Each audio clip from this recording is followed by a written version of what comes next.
जय श्री कृष्ण. श्रीमद भगवद्गीता अध्याय 11 विश्वरूप दर्शन मराठी भाषांतर. अर्जुन म्हणाला, माझ्यावर कृपा करण्यासाठी आपण जो अत्यंत गुप्त अध्यात्मविषयक उपदेश मला केला त्याने माझे हे अज्ञान नाहीसे झाले. कारण हे कमलदल नयना, मी आपल्याकडून प्राण्यांची उत्पत्ती आणि प्रलय विस्तारपूर्वक ऐकली आहेत.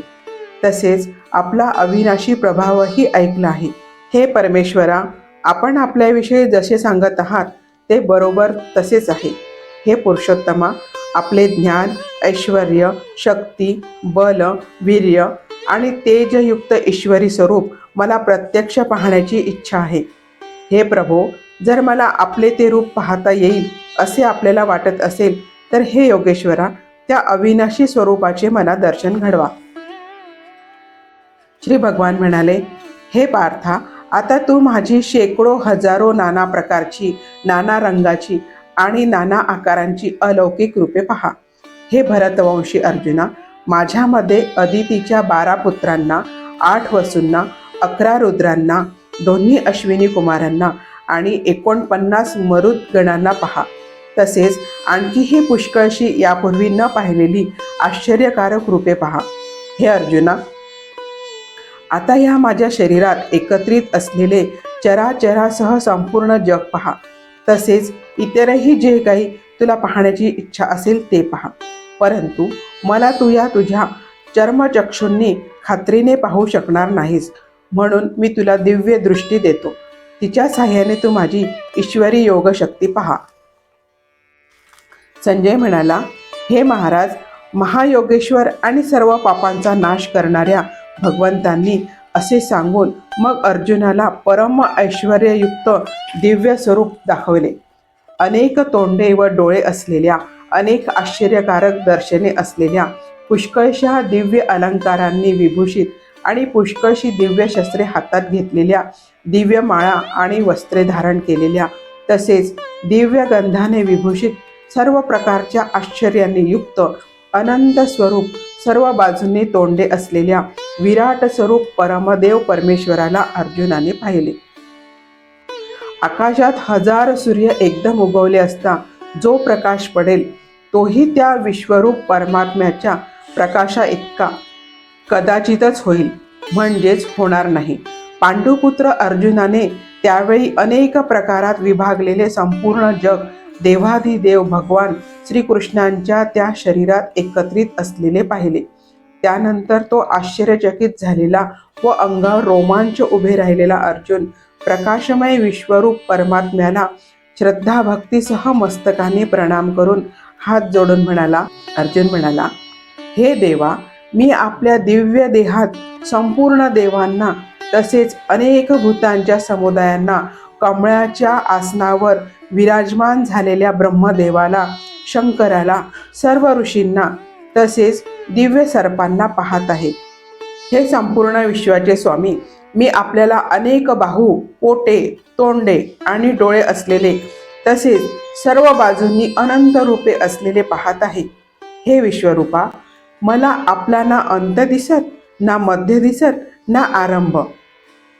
मी आपल्याला मुकुट घातलेले, गदा व चक्र धारण केलेले, सर्व बाजूंनी प्रकाशमान तेजाचा समूह असे प्रज्वलित अग्नी व सूर्य यांच्याप्रमाणे तेजाने युक्त, पाहण्यास अतिशय कठीण आणि सर्व दृष्टींनी अमर्याद असे पाहत आहे. आपणच जाणण्याजोगे परब्रह्म परमात्मा आहात. आपणच या जगाचे परम आधार आहात. आपणच अनादि धर्माचे रक्षक आहात आणि आपणच अविनाशी सनातन पुरुष आहात असे मला वाटते. आपण आदी, मध्य आणि अंत नसलेले, अनंत सामर्थ्यांनी युक्त, अनंत बाहू असलेले, चंद्र व सूर्य हे ज्यांचे नेत्र आहेत, पेटलेल्या अग्नीसारखे ज्यांचे मुख आहे आणि आपल्या तेजाने या जगाला तापविणारे असे आहात असे मला दिसते. हे महात्मन, हे स्वर्ग आणि पृथ्वी यांच्यामधील आकाश आणि सर्व दिशा फक्त आपण एकट्यानेच व्यापून टाकले आहेत. आपले हे अलौकिक आणि भयंकर रूप पाहून तिन्ही लोक अत्यंत भयभीत झाले आहेत. तेच देवांचे समुदाय आपल्यात शिरत आहे आणि काही भयभीत होऊन हात जोडून आपल्या नावांचे व गुणांचे वर्णन करीत आहेत. तसेच महर्षी व सिद्धांचे समुदाय सर्वांचे कल्याण हो अशी मंगलाशा करून उत्तमोत्तम स्तोत्रे म्हणून आपली स्तुती करीत आहेत.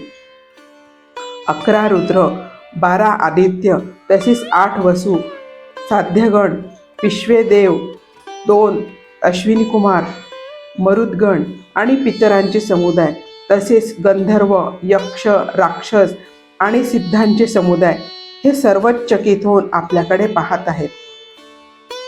हे महाबाहो, आपले अनेक तोंडे, अनेक डोळे, अनेक हात, मांड्या व पाय असलेले अनेक पोटांचे आणि अनेक दाढांमुळे अतिशय भयंकर असे महान रूप पाहून सर्व लोक व्याकुळ होत आहेत. तसेच मीही व्याकुळ होत आहे. कारण हे विष्णू, आकाशाला जाऊन भिडलेल्या तेजस्वी अनेक रंगांनी युक्त पसरलेली तोंडे व तेजस्वी विशाल डोळे यांनी युक्त अशा आपल्याला पाहून भयभीत अंतःकरण झालेल्या माझे धैर्य व शांती नाहीशी झाली आहे. दाढांमुळे भयानक व प्रलयकाळच्या अग्नीसारखी प्रज्वलित आपली तोंडे पाहून मला दिशा कळेनाशा झाल्या असून माझे सुखही हरपले आहेत.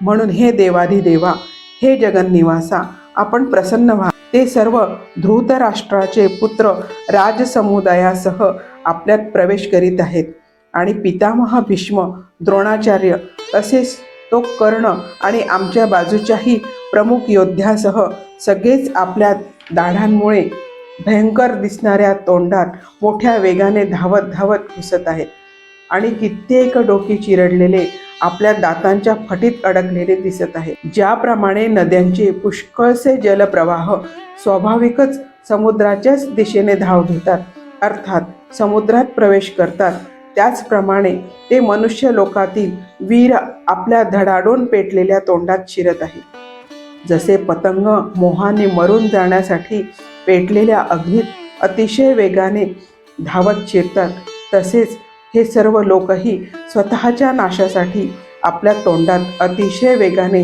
धावत प्रवेश करीत आहेत. आपण त्या सर्व लोकांना प्रज्वलित तोंडांनी गिळत गिळत सर्व बाजूंनी वारंवार चाटत आहात. हे विष्णू, आपला प्रखर प्रकाश सर्व जगाला तेजाने पूर्ण भरून तापवित आहे. मला सांगा की भयंकर रूप धारण करणारे आपण कोण आहात? हे देवश्रेष्ठा, आपणाला नमस्कार असो. आपण प्रसन्न व्हा. आदिपुरुष अशा आपल्याला मी विशेष रीतीने जाणू इच्छितो, कारण आपली ही करणी मला कळत नाही. श्री भगवान म्हणाले, मी लोकांचा नाश करणारा वाढलेला महाकाल आहे. यावेळी या लोकांच्या नाशासाठी मी प्रवृत्त झालो आहे. म्हणून शत्रुपक्षीय सैन्यात जे योद्धे आहेत ते सर्व तुझ्याशिवाय राहणार नाहीत. म्हणजेच तू युद्ध केले नाहीस तरी या सर्वांचा नाश होणार. म्हणूनच तू उठ, यश मिळव, शत्रूंना जिंकून धनधान्य संपन्न राज्याचा उपभोग घे. हे सर्व शूरवीर आधीच माझ्याकडून मारले गेले आहेत. हे सव्यसाची तू फक्त निमित्त मात्रच हो. द्रोणाचार्य आणि पितामह भीष्म, तसेच जयद्रथ आणि कर्ण, त्याचप्रमाणे माझ्याकडून मारल्या गेलेल्या इतरही पुष्कळ शूरयोद्ध्यांना तू मार. भिऊ नकोस. युद्धात खात्रीने तू शत्रूंना जिंकशील, म्हणून युद्ध कर. संजय म्हणाला, भगवान केशवांचे हे बोलणे ऐकून किरीटी अर्जुनाने हात जोडून कापत कापत नमस्कार केला आणि अत्यंत भयभीत होऊन प्रणाम करून भगवान श्रीकृष्णांना सद्गतीत होऊन तो पुन्हा म्हणाला. अर्जुन म्हणाला, हे अंतर्यामी, आपले नाव, गुण आणि प्रभाव यांच्या वर्णनाने जग अतिशय आनंदित होते व तुमच्यावर अतिशय प्रेम करू लागते. तसेच ध्यालेले राक्षस दिशात पळून जात आहेत आणि सर्व सिद्धगणांचे समुदाय आपल्याला नमस्कार करीत आहेत. हे योग्यच होय. हे महात्मन, ब्रह्मदेवाचेही आदिकारण आणि सर्वात श्रेष्ठ अशा आपल्याला हे नमस्कार का बरे करणार नाहीत? कारण हे अनंता, हे देवाधिदेवा, हे जगन्निवासा, जे सत असत व त्या पलीकडील अक्षर अर्थात सच्चिदानंद घन ब्रह्म आहे, ते आपणच आहात. आपण आदिदेव आणि सनातन पुरुष आहात. आपण या जगाचे परम आश्रयस्थान आहात. जग जाणणारेही आपणच व जाणण्याजोगेही आपणच. परमधामही आपणच आहात. हे अनंत रूपा, आपण हे सर्व विश्व व्यापले आहे. आपण वायू, यमराज, अग्नी, वरुण, चंद्र, प्रजेचे स्वामी ब्रह्मदेव आणि ब्रह्मदेवाचेही जनक आहात. आपल्याला हजारो वेळा नमस्कार नमस्कार असो. आपणाला आणखीही वारंवार नमस्कार नमस्कार असोत. हे अनंत सामर्थ्यशाली, आपल्याला पुढून व मागूनही नमस्कार. हे सर्वात्मका, आपल्याला सर्व बाजूंनीच नमस्कार असो. कारण अनंत पराक्रमशाली अशा आपण सर्व जग व्यापले आहे. म्हणून आपण सर्वरूप आहात.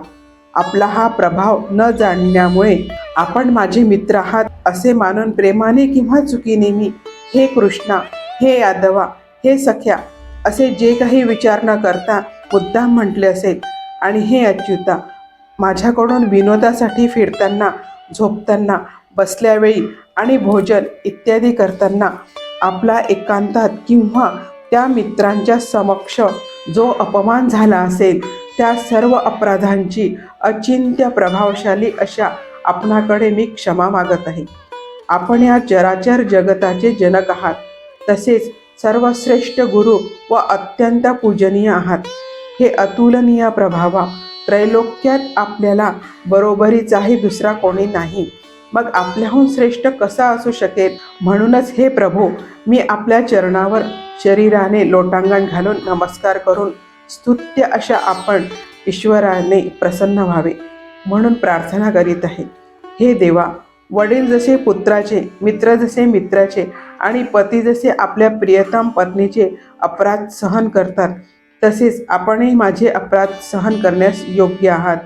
पूर्वी न पाहिलेले आपले हे आश्चर्यकारक रूप पाहून मी आनंदित झालो आहे आणि माझे मन भीतीने अतिशय व्याकुळही होत आहे. म्हणून आपण मला ते चतुर्भुज विष्णू रूपच दाखवा. हे देवेशा, हे जगन्निवासा, प्रसन्न व्हा. मी पहिल्यासारखेच आपणाला मुकुट धारण केलेले तसेच गदा आणि चक्र हातात घेतलेले पाहू इच्छितो. म्हणून हे विश्वस्वरूपा, हे सहस्रबाहो, आपण त्या चतुर्भुज रूपाने प्रकट व्हा. श्री भगवान म्हणाले, हे अर्जुना, मी तुझ्यावर अनुग्रह करण्यासाठी आपल्या योगशक्तीच्या प्रभावाने हे माझे परम तेजोमय, सर्वांचे आदी सीमा नसलेले विराट रूप तुला दाखवले. ते तुझ्याशिवाय दुसऱ्या कोणीही यापूर्वी पाहिले नव्हते. हे अर्जुना, मानव लोकात अशा प्रकारचा विश्वरूपधारी मी वेदांच्या आणि यज्ञांच्या अध्ययनाने, दानाने, वैदिक कर्मांनी आणि उग्र तपश्चर्यांनीही तुझ्याखेरीज दुसऱ्याकडून पाहिला जाणे शक्य नाही. माझे या प्रकारचे हे भयंकर रूप पाहून तू भयभीत होऊ नकोस आणि गोंधळून जाऊ नकोस. तू भीती सोडून प्रीतियुक्त अंतःकरणाने तेच माझे शंख, चक्र, गदा, पद्म धारण केलेले चतुर्भुज रूप पुन्हा पहा. संजय म्हणाला, भगवान वासुदेवांनी अर्जुनाला असे सांगून पुन्हा तसलेच आपले चतुर्भुज रूप दाखवले आणि पुन्हा महात्म्या श्रीकृष्णांनी सौम्य रूप धारण करून भयभीत अर्जुनाला धीर दिला. अर्जुन म्हणाला, हे जनार्दना, आपले हे अतिशय शांत मनुष्य रूप पाहून आता माझे मन स्थिर झाले असून मी माझ्या मूळ स्थितीला प्राप्त झालो आहे. श्री भगवान म्हणाले, माझे जे चतुर्भुज रूप तू पाहिलेस ते पाहावयास मिळणे अतिशय दुर्लभ आहे. देवसुद्धा नेहमी या रूपाच्या दर्शनाची इच्छा करीत असतात. तू जसे मला पाहिलेस तशा माझ्या चतुर्भुज रूपाचे दर्शन वेदांनी, तपाने, दानाने आणि यज्ञानेही मिळणे शक्य नाही. परंतु हे परंतप अर्जुना, अनन्य भक्तीने या प्रकारच्या चतुर्भुजधारी मला प्रत्यक्ष पाहणे, तत्वतः जाणणे, तसेच माझ्यात प्रवेश करणे अर्थात माझ्याशी एकरूप होणे हे शक्य आहे.